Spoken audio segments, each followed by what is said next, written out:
This conference will now be recorded. Thank you so much, Laura. And before we get to this evening's program, I do want to let you know about a couple other programs that are taking place. As Laura said, my name is Anna. I'm a librarian at the Hopewell branch.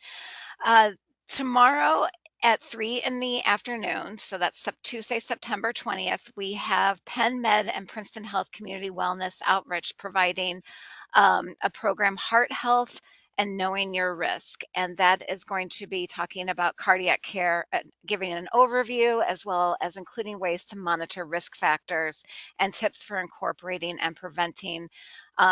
Incorporating prevention and nutrition strategies for a healthy heart. And again, that is tomorrow at 3 in the afternoon. And I'm going to put a link in here to our website that you can go to our event calendar to register for that program.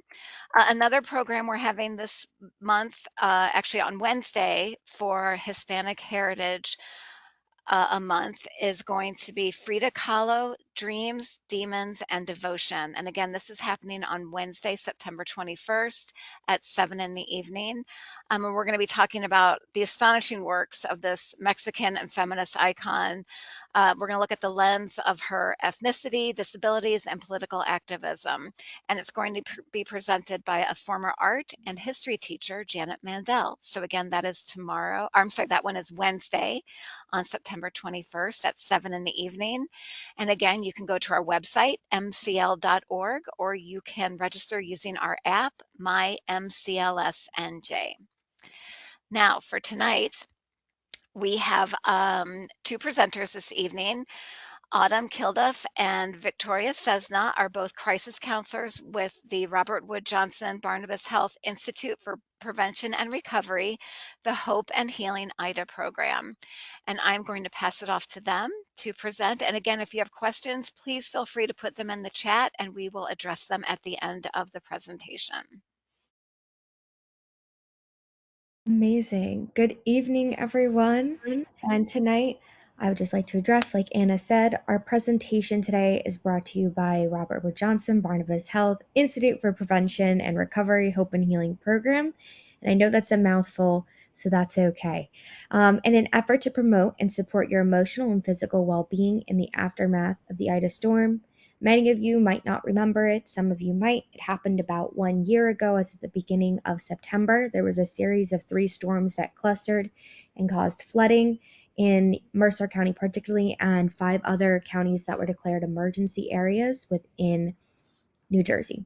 So we are here as an effort to mitigate stress, develop coping strategies, as well as disaster preparedness pieces, and are offering safe and comfortable places to share with others. At the end of the presentation, Anna is going to share a PDF that you can scan a QR code and have access to all of the virtual weekly programming that we offer outside of the program that we plan with libraries. All right. So we're going to get started, and tonight's topic is sleep and how we can get a better night's rest, and we call this program the Evening Wind Down Program in order to get ourselves ready for bed. And just to start, so sleep. Sleep is critical to physical health and effective functioning of the immune system. A lack of sleep can actually cause you to get sick and weaken your immune system, and you might find that when you start struggling or fatigued, you oftentimes will get common colds really easily, or you get the sniffles, something along those lines, and it's really connected. You can even tell that your body aches and your joints aren't feeling as refreshed in the morning based on the factors that your body is not resting.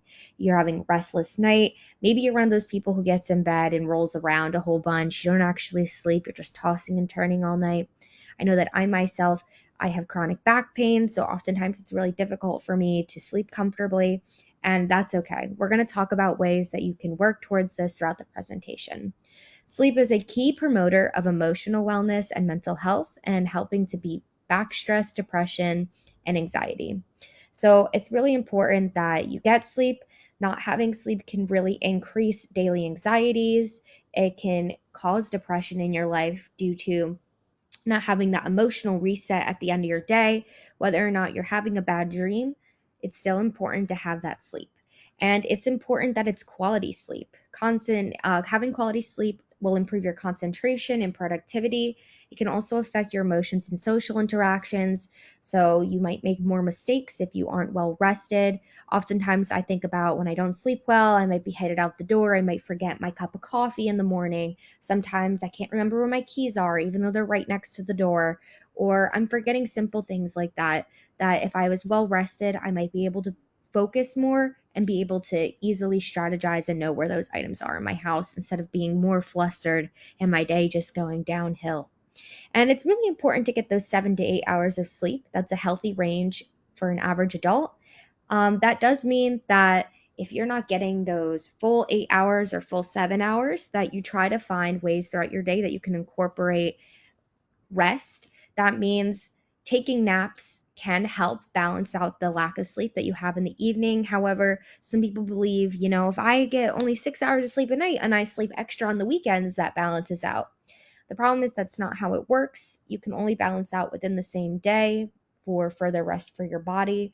So that means maybe taking an hour nap when you get home or changing your nightly plans. So if you need further time to wind down because you're not able to fall asleep even though you're getting in bed, it's important that you work towards that. So we're going to be talking about that through the rest of our presentation, and we're actually going to go through a little video coming up from a TED Talk. It's about 4 minutes long, and Anna's going to move us over there now.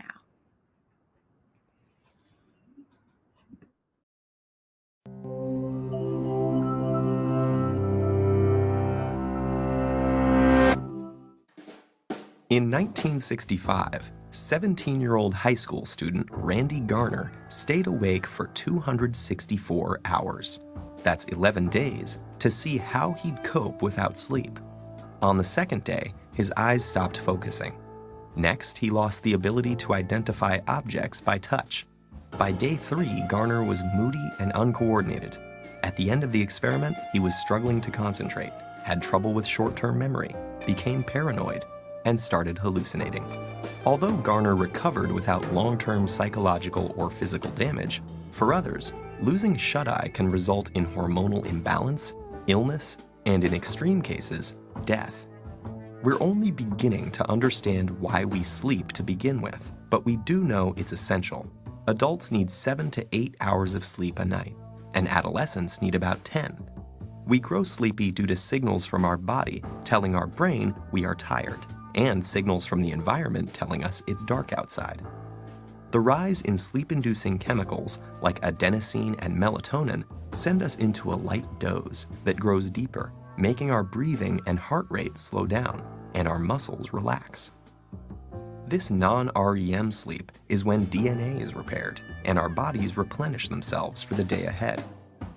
In the United States, it's estimated that 30% of adults and 66% of adolescents are regularly sleep deprived. This isn't just a minor inconvenience. Staying awake can cause serious bodily harm. When we lose sleep, learning, memory, mood, and reaction time are affected.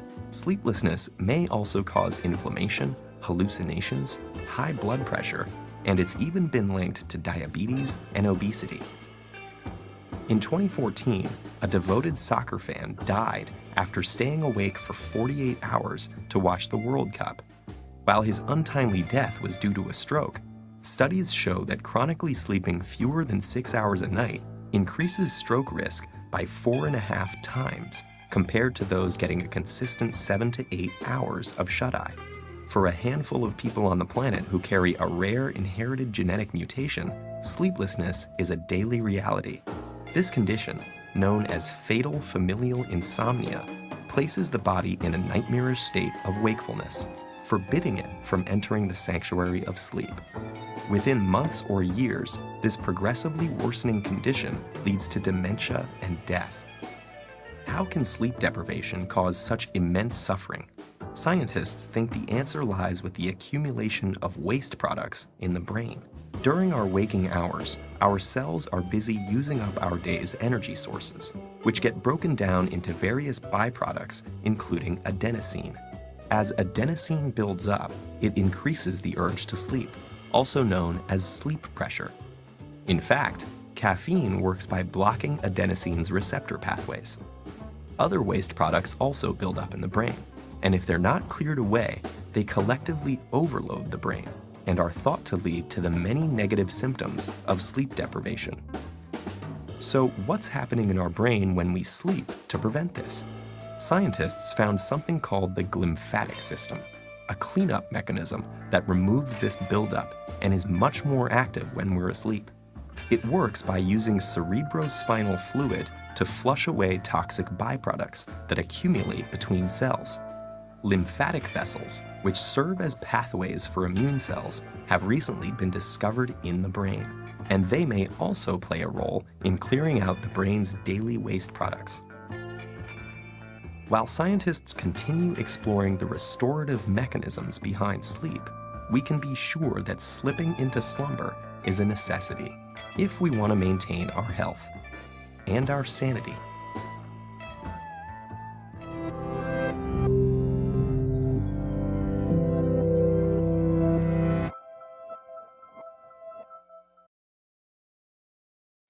So I know that video had a lot of information. There were a lot of good bits, and we're going to try and discuss and narrow some of those down on the next slide. So how lack of sleep affects us. It talked about difficulty concentrating, which means if you're not sleeping, you're not able to perform your best at work.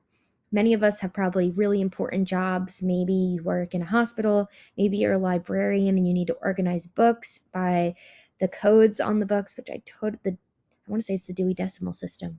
You have to remember that if you can't concentrate or you can't remember, or all of those factors really inhibit one's job performance, let alone if you're driving in traffic.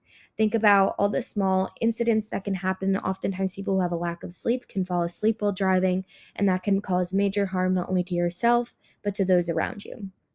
It can also result in a difficulty to learn.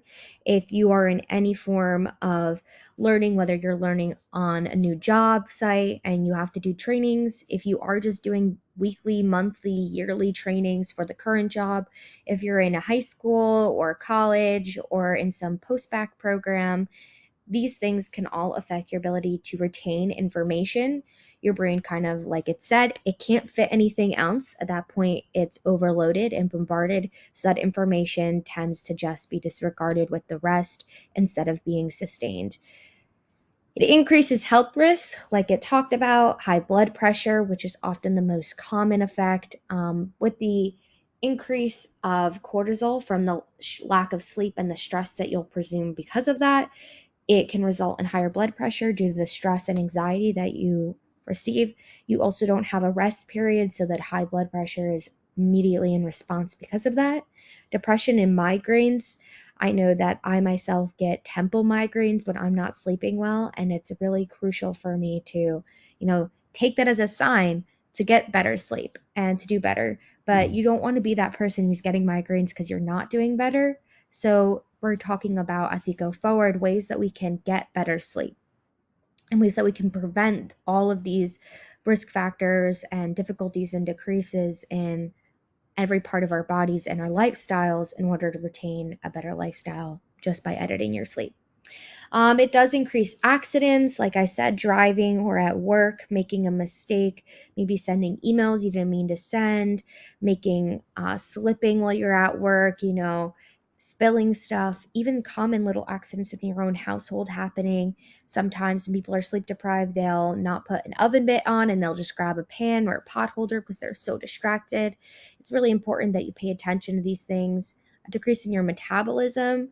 You're not going to be able to process food the way you used to, which can often cause stomach issues in a lot of people if they're not sleeping well. And there's even a decrease in immune function. Like I said, if you're not sleeping well, then you're going to get sick easier, and it's really important that you get your rest.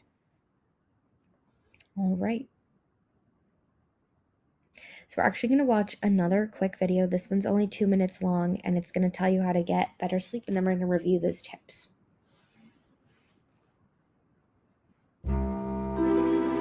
We all love sleep, but most people don't get enough of it. Each year, the average American loses 11 days worth of productivity from lack of sleep. This sleepiness can lead to memory loss, difficulty concentrating, and lack of motivation. The average adult needs between 7 and 8 hours of sleep a night, but the quality of sleep matters too. Here are a few tips for getting the best rest possible. First, cool down your room.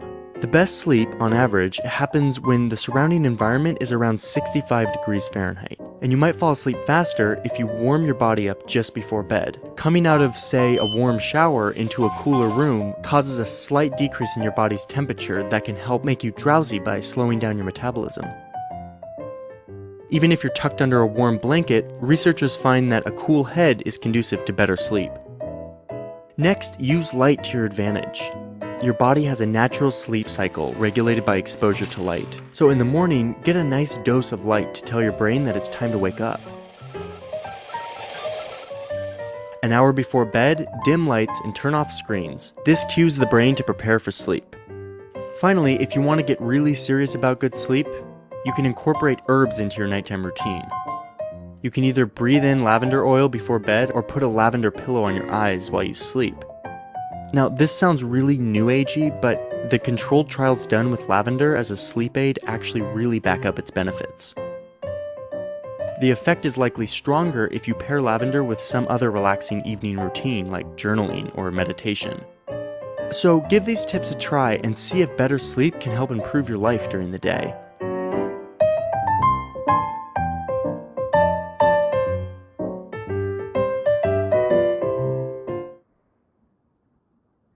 Awesome. So I know for me, just thinking about it, I know I don't sleep well if my room is not cool. I think about the summertime when I'm really hot and I literally am tossing and turning and I'm like, all right, if I don't go under the covers for a little bit, will that help? What can I do? So cool temperature, I guarantee all of us here know how much that can affect our way to even just fall asleep or if we wake up in the middle of the night and how we're affected by that. I also think about if you ever cover your head underneath a blanket, you're playing with a little kid, you are going underneath the blanket because it's a house, and you put your head underneath the blanket, and the way the hot air you breathe in, it's not comforting. You can also remember that same feeling probably when you wore masks very frequently over the past years with the COVID pandemic, and the way that hot air feels when you breathe it in, and how much better it feels when you pull it down and you get that cooler air. If you think about those two things alone and the way that can affect you just falling asleep and not having to be woken again in the middle of the night, that can make the biggest difference. That's thing one. I think that's the most important thing that I always take away from that video.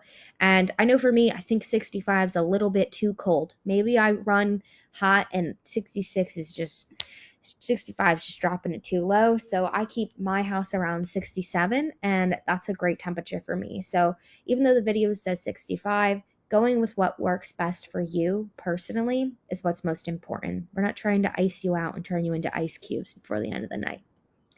I think it's also really important to note that in that video, talks about light, and that has to do with something called circadian rhythms and the way that it interacts with our body. In the wintertime, oftentimes people are like, I don't know what I'm going to do because the sun rises later and you're still trying to wake up at the same time. There are light alarm clocks that you can actually get where an alarm clock will come in the form of light, and as it will slowly increase the light amount next to you until it reaches normal light, in which your body will naturally wake up to it because that is your brain being cued to wake up from our own instincts as human beings. That is something that you can buy online. You can order on Amazon. You can also just order a light that does that kind of rise in motion, not make it an alarm clock.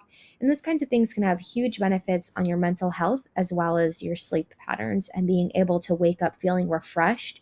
When you follow those light patterns, it allows your body to feel refreshed no matter how much sleep you had, because it's just what is natural and what your body is functioning off of. Final thing in that video that it talks about is essential oils. I know that I think just raw essential oils on my skin is really potent. So for me, I rather would go with a lavender lotion, maybe something of that sort, but it's still providing relaxation. I also use, you could even go to Bath and Body Works and get something like this. This is their black chamomile lavender mist, and I spray this in my room, and I can tell nights that I do spray and nights that I don't, a huge difference. You can get a candle. things of that kind. I know I have really sensitive skin, maybe others do as well. So finding a product that has those components, lavender, like they said. I've also looked up the research studies. They are out there. You can go look them up. You can use Google Scholar if you really want to look into the scientific articles yourself, but it does have vast amounts of impacts and has improved many people's lives. So if that's another feature that you want to look into, something of that sort is great. You can even add, if you have a humidifier or a dehumidifier, adding a drop or two of your essential oil into there. So when it pushes out the air, so a humidifier, it will help release that scent slowly rather than all at once potently. The do's and the don'ts. So we're going to go with the don'ts first. Avoid eating before bed. That doesn't mean you can't have your late night snack. I know I'm over here. I love my late night snack. That just means don't eat like an hour before you're going to go to sleep, an hour before you're going to get in bed. Prep yourself. If your body's still digesting food right from the top, it's not halfway through the mission, it's not going to be good for your body, and you're going to be using that excess energy and it's going to keep you up. Avoid caffeine and alcohol before bed. You don't need to avoid them entirely. It's just important to avoid them before bed, especially if you think about drinking a coffee. If you drink coffee in the morning to wake you up, you're not going to drink a coffee before bed to help you wind down. Alcohol has similar properties, so it's important that you take note of that. And it's important to limit your screen time before bed. There is something, oftentimes the new wave is to have blue light glasses, and that is primarily because of the special lights that come in our phones that cause us to be awoken, and that's because of the circadian rhythms and the way the lights work. I often think it's another ploy of companies to try and get us to stay on our phones longer, spend more money. So getting a pair of blue light glasses, or there's even a filter, at least on iPhones, I know there's on Galaxies as well, where you can go into settings and go into light patterns. And I have mine set so before I wind down, so around 8 p.m. every day, mine turns to yellow tones. So you can turn it to high blue tones or low yellow tones every night. So if you put it on the yellow tones, even if you are one of those people who's trying to go on your phone less before you go to bed, having the yellow tones on will allow you to still go on your phone and still wind down in that time period. It's important to nap smart. I might have talked about napping earlier and how it's important that you use that to help catch up with lack of sleep, but it's also important that you're not napping 2 hours before you go to sleep, or you're not napping right before you actually go to bed and then you wake up and it's the middle of the night and you didn't wake up from your nap and now you can't go back to sleep. It's important that you nap smart and you're working in blocks, you have alarms set, and it's really important that you're working towards that. So the do's, it's important to make your bed a sanctuary. Oftentimes people during COVID, they worked in their bed from home. People eat in their bed. People do homework in their bed, or they're still working from home, so they're reviewing their emails in their bed. It's important that you disconnect and you unplug from all of those things and make your bed simply just a place for rest. If you don't separate those things, your brain, as soon as you get in your bed, it's going to associate with all the things that you normally do in your bed. So being able to separate those two things is really important.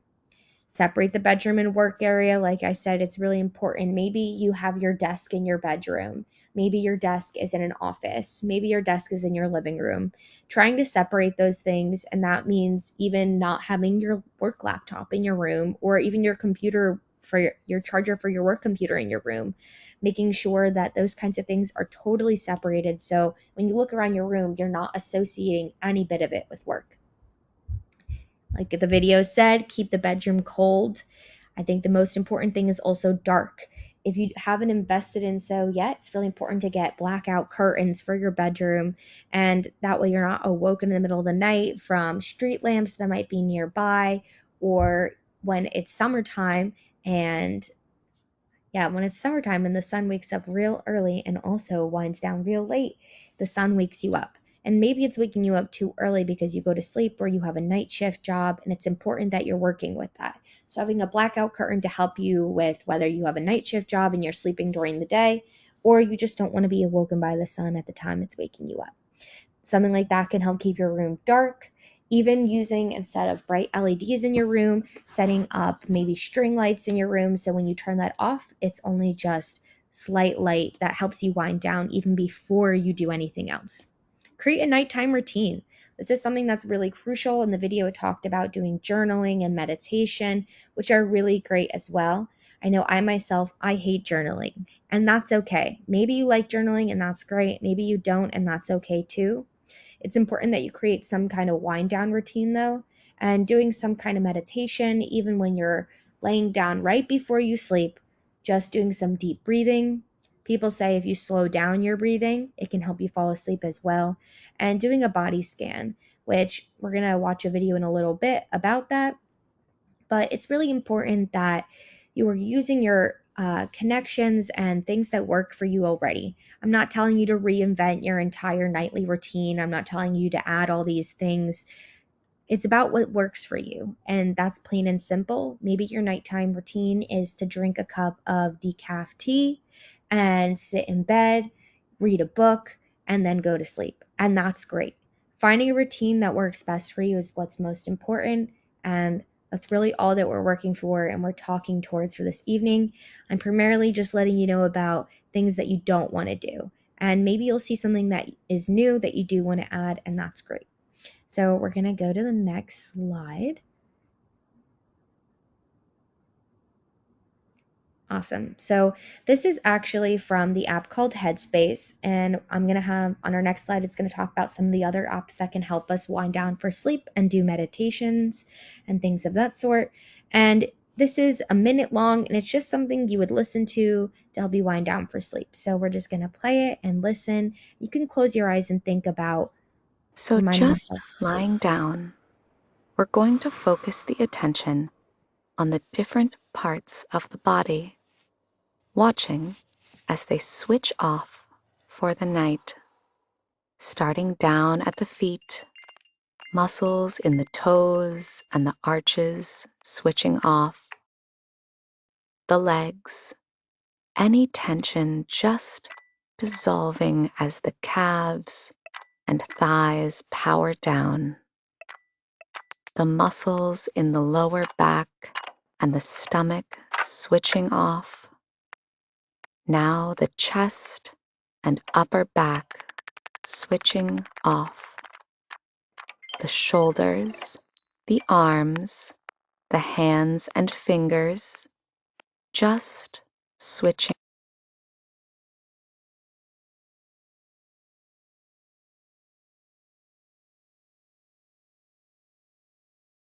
So just lying down, we're going to focus the attention on the different parts of the body. And you can Watching just go to the next slide. Don't worry switch about it. off for the night. So that's kind of an example of a body scan. And a body scan, some people like to, at least I like to, when I wind down for sleep, I like to tense up those parts of my body as I go through them and releasing that tension and kind of leaving that excess energy from those different parts of my body as I go through that body scan. So crunching up my toes as tight as I can, holding it and then releasing them. And then tightening up my calves and going up, or starting from the head and going down. Something like that can really help you release those last bits of energy, and that's a form of mindfulness. Even if your mind is drifting and you're not focusing totally on what's going on, it can help you focus on the different parts of your body. So exercise, what you shouldn't do when you go to bed. It's really important that you're not doing burpees or doing sit-ups right before you go to sleep. All of that increases adrenaline, which is actually prone to keep us awake. And you're not going to be able to fall asleep if you have adrenaline pumping through your veins. So it's important that you put exercise towards the beginning of your day, or maybe right before dinner or right after dinner, and still have a couple hours for yourself to wind down to go to sleep. And if you don't sleep, what can happen to you if you don't sleep? We talked about it at the beginning, and it's really important that you keep in mind those. And methods you will try now to have a restful sleep. So feel free to comment in the chat what methods you will try now to have a restful sleep, and we will talk about those at the end. I would love to see some things that maybe you took away from tonight's presentation as you go forward. So think about any methods or any tips that you've liked from previously going through. Awesome. So while they think about that, we'll go to the next slide. And here are some helpful tools. You have Calm app, Headspace, and I saw that at the beginning that Laura and Anna mentioned the use of Headspace accessible to all library patrons, so you guys should take advantage of that. You have the Calm app, YouTube videos, white noise apps, sleep tracking apps. All of these are tools that can really help you manage your sleep. You can see what times of the night you're waking up if you have a watch or even a phone sleeping app that allows you to keep track of those kinds of things. The Calm app can help walk you through nightly meditation or sleep wind down videos, as can Headspace. And that was just a video that we watched before this. That was an example of how Headspace can help. YouTube videos, you can look up anything you would like. YouTube is one of the greatest things that we have that can help us look about more about sleep. So if anything I talked about tonight you want to look more about, you can often find a TED Talk on there that will really connect with you. And white noise apps. Some people have white noise machines, some people have an app on their phone that they play, and all of these things can really help us work together and wind things down. I did see something in the chat about the use of benzodiazepines. I myself do not know anything about that, so I cannot help you with that, Terry, unfortunately. But using medications properly is really what's most important. Oftentimes people will take melatonin pills, so that can help counteract those who are really sleep deprived and oftentimes can't work with that schedule. So melatonin can really help those who are, but that doesn't mean you should abuse melatonin, especially if you're not sleeping well. That doesn't mean if you take 6 melatonin pills, you're instantly going to fall asleep. So using any kind of drugs responsibly, whether they're things that help you fall asleep or they're your just normal daily prescriptions that you have to take, and reading the side effects. Some of the side effects in those drugs can be a lack of sleep, and talking to your doctor about that sleep deprivation that that drug does cause is really important because it can have such a crucial impact on your life, as you saw maybe over tonight's presentation. All right, Anna, we're headed to the last slide. And this is my team and I's information. My name is Autumn Kildruff again, and my co-host is Victoria. And the final thing that Anna's going to share is our PDF of the weekly presentations that my team and I offer. And there's a QR code, so you can scan the QR code or take a picture and be able to see all the passcodes on there. If you want to make it just a teeny bit bigger, Anna, I know I got poor vision, but yeah, that's perfect. So this can allow you to connect with some of our other virtual programs that we offer. So if you enjoyed tonight's presentation, you can come to some of our other presentations that we have. And yes, now we're going to welcome the floor to questions, and my co-host Victoria is going to help facilitate those. Thank you so much for listening to me. So somebody actually commented saying that they can fall asleep, but then they wake up in the middle of the night and can't fall asleep again. Any ideas? I actually saw a video on this where it says to like not use your phone, but maybe like read a book for 5 minutes and see if that can help you go back to sleep. Like get your mind a little going, but with something like relaxing. I know for me, I really struggle to fall asleep. And I'm one of those people who has to go on their phone to fall asleep. So that's why I talked about the yellow tones and how they can help. I used to play solitaire on my phone. I am not like a big solitaire player, and then I got too good at it. I was finishing games in under a minute, and I was like, I can't do this anymore. So finding an app of a game, or I started playing Mahjong. That's now the new thing that I do on my phone. So finding like a brain teaser game, even Sudoku puzzles, something that makes you think but also makes you really tired because it causes so much concentration, can really help you fall asleep really fast. And I know that that has helped me improve my sleep vastly. That's something that you can definitely try. But like Victoria said, you can try and read a book, or even using those essential oils during that time. Some people I know do like a couple walks in their room and then they lay back down. Re-going through a body scan or things of that kind can really help.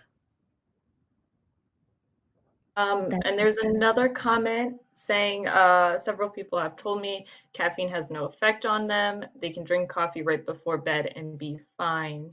Do you know any research, or what does the research show? For some people, because they have drank so much coffee, their body kind of comes resistant to the caffeine. So for some people that is true.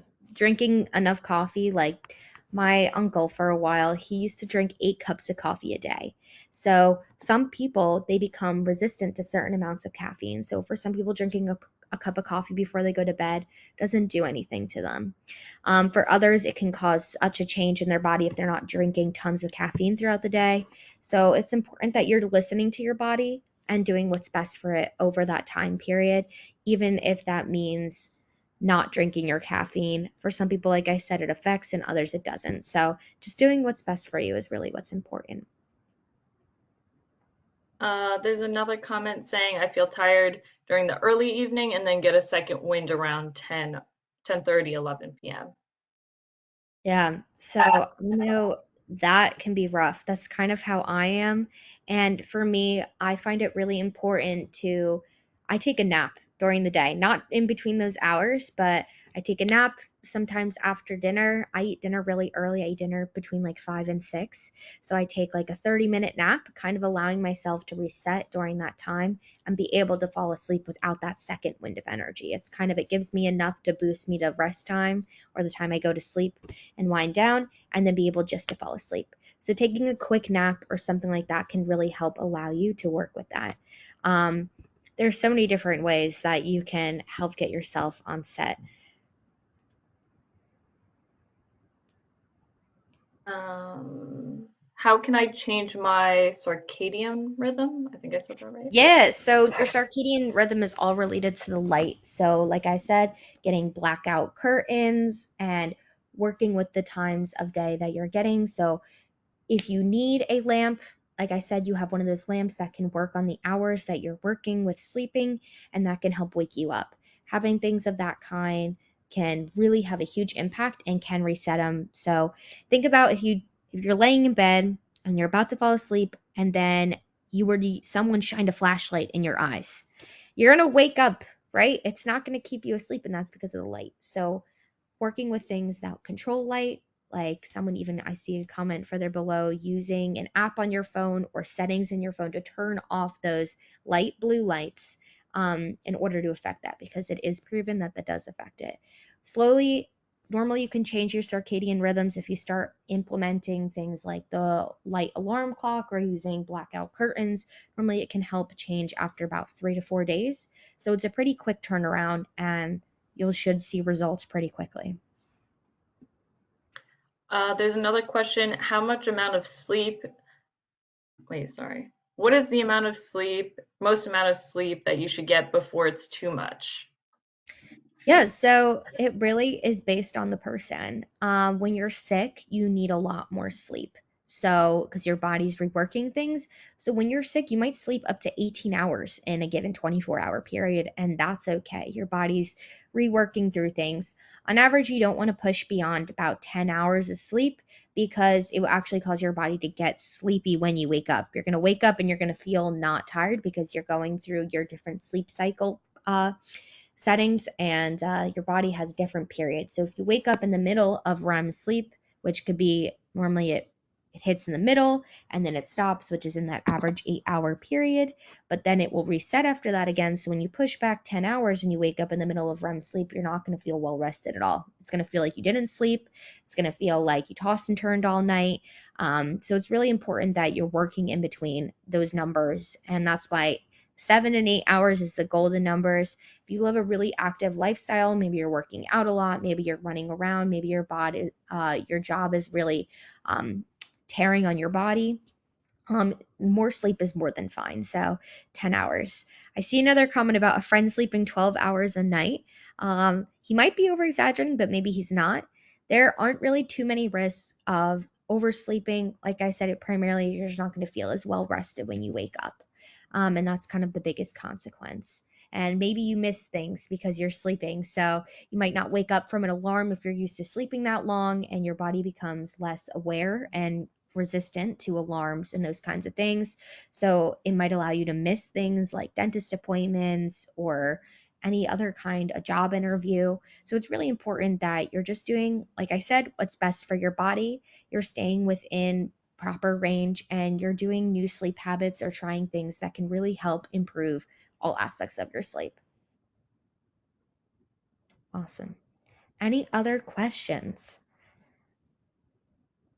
Autumn, actually, I have a comment. There's a doctor called Matthew Walker, and he's like researches a lot of things on sleep, and he has a website called the Sleep Foundation. So if you guys are interested in any articles about sleep, they talk about mattresses, pillows, the science behind like sleeping and everything. I'm gonna put the link in the chat. Oh, didn't do a tab. A new modern trend that really has come about after his website is talking about cooling sheets and using cooling pillows, putting cooling gel in pillows, and having even cooling mattress covers that are cold to touch, like lower at 5 degrees. So those things can even have a big impact, especially if your pillow's not well. They often say to buy a new pillow like every year, which I think is a lot. I'm like every 2 years I can do that. But buying a pillow that's comfortable, if you're waking up in the middle of the night and it's because your pillow is not stiff anymore or it's not fluffy the way you need it, and it's actually going to result in also muscle and back pain, neck pain, and cause a lack of sleep as well. So those kinds of things can also be crucial. Thanks so much for sharing that, Victoria.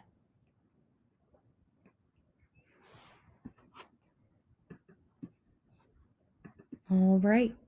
Well, if we have no other comments, I want to say thank you so much for having us this evening and for joining us for this program. We have another program coming up that Anna definitely has written down. I have so many programs that I'm doing all across Mercer County as well as in other counties, so everything's kind of a blur. But Anna told me that you guys, she has advertising out, and you guys can sign up for those programs on the Mercer County Library website. Awesome. All right, I want to thank Autumn and Victoria for their presentation tonight. I know I went and turned on my little phone light thing for the eye comfort. I was very excited to hear about that. So thank you so much.